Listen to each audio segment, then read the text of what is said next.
It started with a bang, literally. March 8, 1968, a Soviet ballistic missile submarine, K-129, vanished in the vast Pacific Ocean.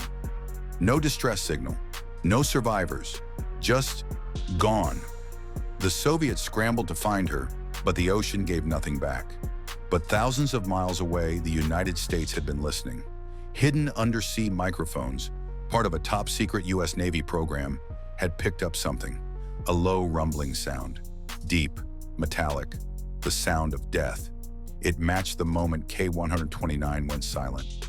And with that, Project Azorian was born. The CIA believed that K-129 held something priceless.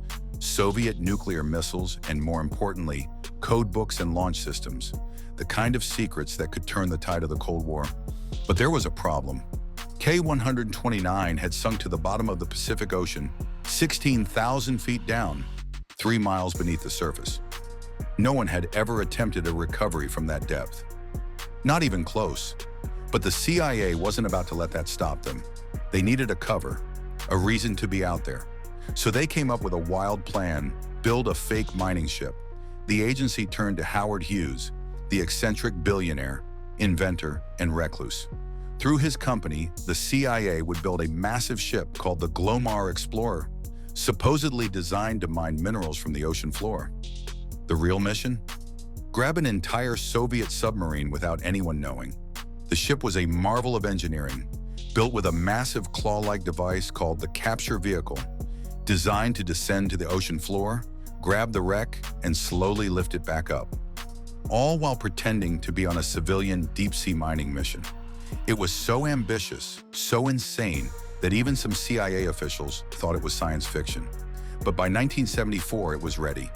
The Glomar Explorer set sail for a remote patch of ocean north of Hawaii. On board, CIA engineers, technicians, and specialists operating under deep cover. They located the wreck. The claw was lowered, slowly, painstakingly.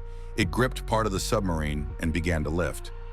16,000 feet, tons of pressure, unimaginable risk, and then disaster. Halfway to the surface, the claw malfunctioned. A massive section of the submarine broke off and fell back into the abyss, never to be recovered. But not all was lost. The team managed to raise a portion of the K-129, along with 2 nuclear-tipped torpedoes, and allegedly the bodies of 6 Soviet sailors. The CIA gave them a full military burial at sea, filmed and documented. To this day, we still don't know exactly what the CIA recovered. The full scope of the secrets they uncovered remains classified. Some reports say they got cryptographic equipment. Others say just torpedoes and debris. But the mission wasn't just about the hardware. It was about showing that the US could do the impossible: lift a Soviet nuclear sub from the ocean floor in total secrecy, or almost total secrecy. In 1975, the story leaked. The Los Angeles Times got wind of a secret CIA salvage operation and went public. The agency responded with a phrase that would go down in intelligence history: "We can neither confirm nor deny the existence of Project Azorian." The phrase became known as the Glomar response, still used by the US government today when faced with sensitive questions. Project Azorian was bold, risky, and wildly expensive. Some say it cost over $800 million, nearly $4 billion today. Was it worth it? No one really knows. The CIA isn't talking. But the operation marked a turning point, a moment when espionage, engineering, and raw ambition collided on the ocean floor. A real-life Cold War heist. And the wreck of K-129? Half of it still lies beneath 3 miles of water, quiet, shattered, and wrapped in silence. But the story above it, that echo never stopped.